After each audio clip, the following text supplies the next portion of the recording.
না খানের ছেলের সাথে বিয়ে দেব না, রিক্সাওয়ালার ছেলের সাথে বিয়ে দেব, তাও তার সাথে বিয়ে দিব না। তো সবাই মনে করতো যে আমি একটা খারাপ মহিলা, খারাপ শাশুড়ি। আমার ঘরে আমার দুটোই ছেলে, আমার ঘরে যদি ছেলের বউ আসে আমি তাকে টিকতে দেব না। কিন্তু বাস্তব আর সত্যি তো এক না। তখন যে মেয়ের সাথে আমার দুটো ছেলেই প্রেম করে বিয়ে করেছে, আমি তাদের বাধা দেই নেই, শুধু বলছে আম্মা আমি একটা মেয়েকে পছন্দ করি। আমি বলছি ঠিক আছে, সংসার তোমরা করবে, আমি করব না। ভবিষ্যতে কোনো কিছু হলে আমাকে বলতে পারবে না যে তুমি বিয়ে করাইছো, তখন আমি বলতে পারবো তোমাদের পছন্দে তোমরা বিয়ে করেছো। তো ছোটটার বেলায় ওর বাবা একটু যখন শুনছে বা ওরা শুনছে যে আমি ছবি করি, রিনা খান, তো তখন বলছে রিনা খানের ছেলের সাথে বিয়ে দেব না, রিক্সাওয়ালার ছেলের সাথে বিয়ে দেবো, তাও তার সাথে বিয়ে দিব না।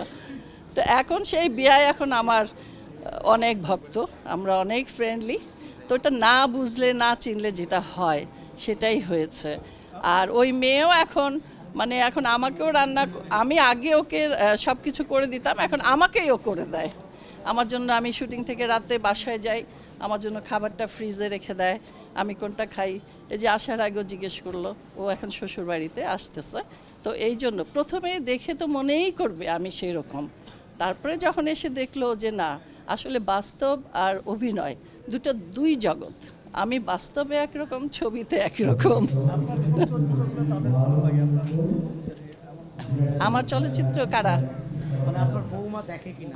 দেখে দেখে দেখে দেখে ওরা দেখে, নাটকগুলো দেখে, ছবিও দেখে, ওরা দেখে। দেখার পর কি মন্তব্য করে? এখন আর কোনো মন্তব্য নাই, যা ছিল আগেই ছিল। কোনো মন্তব্য করে কিনা দেখার পরে? ভয় পায় কিনা? না না, এখন আর ভয় টয় না, সময় পার হয়ে গেছে না। আপু, একটা বিষয় জানতে চাই, আপনার সমস্যায় অনেক তারকা ইন্ডাস্ট্রিতে নেই, অনেকে পৃথিবী ছেড়ে চলে গেছে। জি। আপনারা ওই সময়টায় একটা ভালো রান করেছেন ইন্ডাস্ট্রিতে, অনেক সিনেমা দিয়েছেন, অনেক সুপার ডুপার হিট সিনেমা এসেছে। ওই স্বর্ণালী সময় আসলে অনেক তারকা যেহেতু চলে গেছেন, অনেকে কাজ করবেন, তাদের কথা মনে করে বা কোনো ধরনের তারা থাকলে আজকে ইন্ডাস্ট্রিটা আরও ভালোভাবে চলবে, এমন কিছু মনে হয়? অবশ্যই অবশ্যই, পুরনো চাল ভাতে বাড়ে কথাই তো আছে। তারপর পুরনো ডিরেক্টর, সেরকম ছবি কি আর এখন হয়? যেমন সুজন সখী, তারপরে আরও নাম এখন আমার মনে পড়ছে না, এরকম বহু ছবি আছে। তো তারা যেটা করে গেছে, এখনকার সময়ে তো তারা এটা করতে পারছে না। সেই গল্পও নেই, সেই আর্টিস্টও নেই।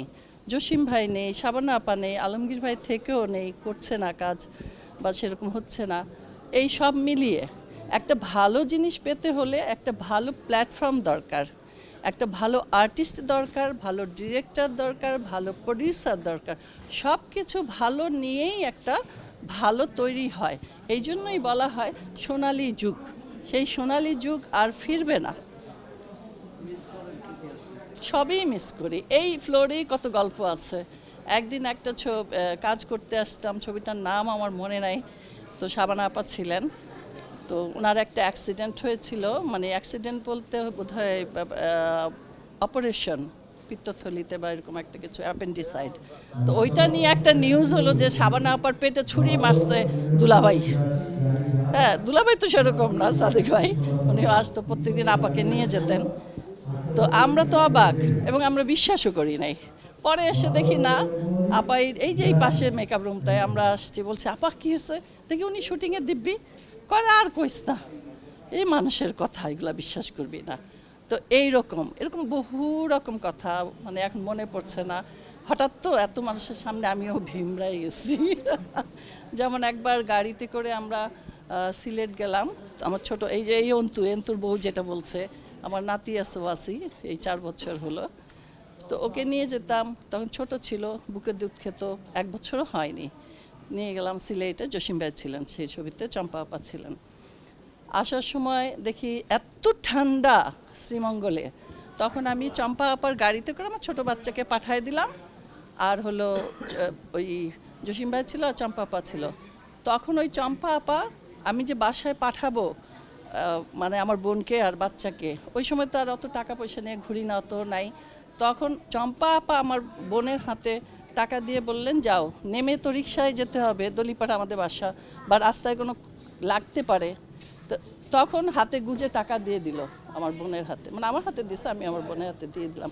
এই যে সহানুভূতি, এই যে আর্টিস্টের প্রতি একটা কো আর্টিস্টের প্রতি যে দরদ, এটা তো এখন নাই। সবশেষ জানতে চাই, গ্রামে তো অবশ্যই যাওয়া পড়ে, জি অসংখ্য দর্শক আছে, তারা মানে তাদের কর্মকাণ্ডে বিব্রত হয়েছেন কিনা? হ্যাঁ হয়, হ্যাঁ আমার আব্বা মারা গেছেন এই তো 1 বছর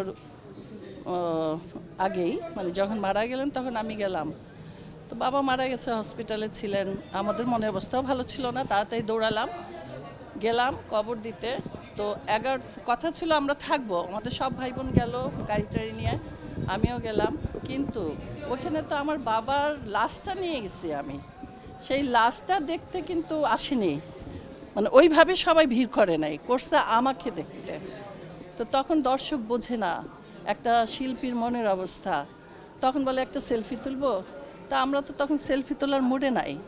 তখন বললাম যে পরিবেশটা দেখছেন, আমার বাবা মারা গেছে, আমি এখানে আমরা কবর দিতে আসছি। আব্বাকে 9টার সময় কবর দিয়ে 10টার সময় আমার ভাইয়া খাবারের আয়োজন করছে, আমি 11টার সময় চলে আসতে বাধ্য হয়েছি ওই ভিড়ের কারণে, তা নাহলে থাকতাম বাড়িতে। তো এটা খ্যাতির বিড়ম্বনা, এটা আমাদেরকে পোহাইতে হয়, কিছু করার নাই। সবশেষ নতুন বছরের প্রত্যাশা করি।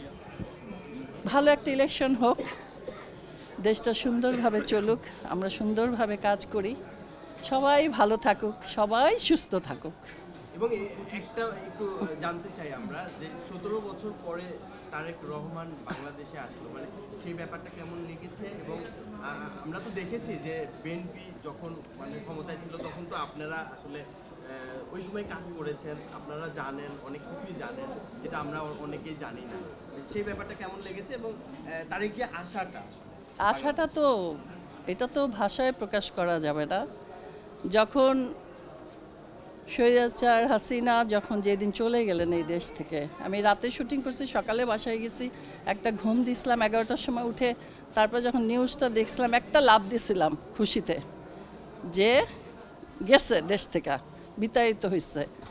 আর যখন আমাদের তারেক জিয়া আসলেন, আমরা তো সেই দল করি, আমি তো সেই দলই করি, আমি ধানের শীষের দল করি, আমি তারেক জিয়ার দল করি, আমি জিয়ার রহমানের দল করি, আমি বেগম খালেদা জিয়ার দল করি। তো আমার তো মার্কা মারাই আছে। 17 বছর আমার ছেলের উপরে কেস হয়েছে, আমার উপরে হয়েছে, আমরা বাসায় থাকতে পারিনি, আমার বাড়িটা ফাঁড়ি করতে চেয়েছিল। তো এটা আর তখন বলতে পারিনি, অনেকে বলে যে কই এই, তখন বলতাম ছবিও ছিল না, কাজও ছিল না, নাটকও করতাম না। অনেকে যারা অন্য মাইন্ডের, এটা কিন্তু কাজের উপরে প্রভাব ফেলে, যে ও বিএনপি করে, ও আওয়ামী লীগ করে, ও জামাত করে, এই করে সেই করে। তো যাই হোক, তারেক জিয়া আসছে, এটা তো অবশ্যই ভালো খবর, আর আমরা অনেক খুশি হয়েছি। এটা ভাষায় প্রকাশ করার মতো না, বীরের মতো আসছে, বীরের মতো। এই এবং উনি আসার পরে একটা জনসমুদ্র, অবশ্যই। প্রতিটা মানুষ মানে গ্রাম থেকে শহর থেকে সবাই একত্রিত হচ্ছে, সেই ব্যাপারটা কি ভালো লাগছে? অবশ্যই ভালো লাগছে। একটা নেতার প্রতি যে ভালোবাসা, এটা তো দেখেই বোঝা যায়। একটা দলের প্রতি ভালোবাসা, একটা মার্কার প্রতি ভালোবাসা, এটাই তার প্রতিফলন। আমরা একটু জানতে চাই যে রাজনৈতিক কারণে আপনার সিনেমায় আসলে কতটুকু আপনার জীবনে প্রভাব ফেলেছে এবং স্বৈরাচার পতনের পরে বর্তমানে কতটুকু আসলে কাজ এখন আমি অনেক ব্যস্ত, প্রভাব পড়ে শুধু আমার বেলায় না, আবার যখন ওই পার্টি ছিল আরেক পার্টিরও প্রভাব পড়ে, সবার বেলায়ই পড়ে এটা। তো কতটা নির্যাতনের শিকার হয়েছে বা ইয়া হয়েছে, মানে সিনেমা থেকে কত দূরে সরানো হয়েছে? ও হ্যাঁ হ্যাঁ, তা তো আছে আছে আছে, এটাই তো বললাম, এটা থাকবেই। ও যে আপনাদের ডাকতেছে। আপনার লাস্ট একটা প্রশ্ন করতে চাই, 2025 সালে 2025 সাল আপনার সময়কার যারা ছিল অভিনয় করতো, অনেক অভিনেতা অভিনেত্রী আজ চলে গিয়েছে, এবং এটা নিয়ে আসলে আপনার মন্তব্য কি এবং 26 নিয়ে আসলে পরিকল্পনা কি বা কীভাবে? 26টাই বললাম, আসে যায় দিন ভালো, আসে দিন খারাপ, কিন্তু আমরা খারাপটা চাই না, আমরা ভালোটাই চাই। কার কখন কি হবে এটা তো বলতে পারি না। আর যারা মারা গেছে হয়তো কেউ অসুস্থতায় বা অ্যাক্সিডেন্টে, এটা খারাপ লাগার কথা, আমারও খারাপ লাগছে। এই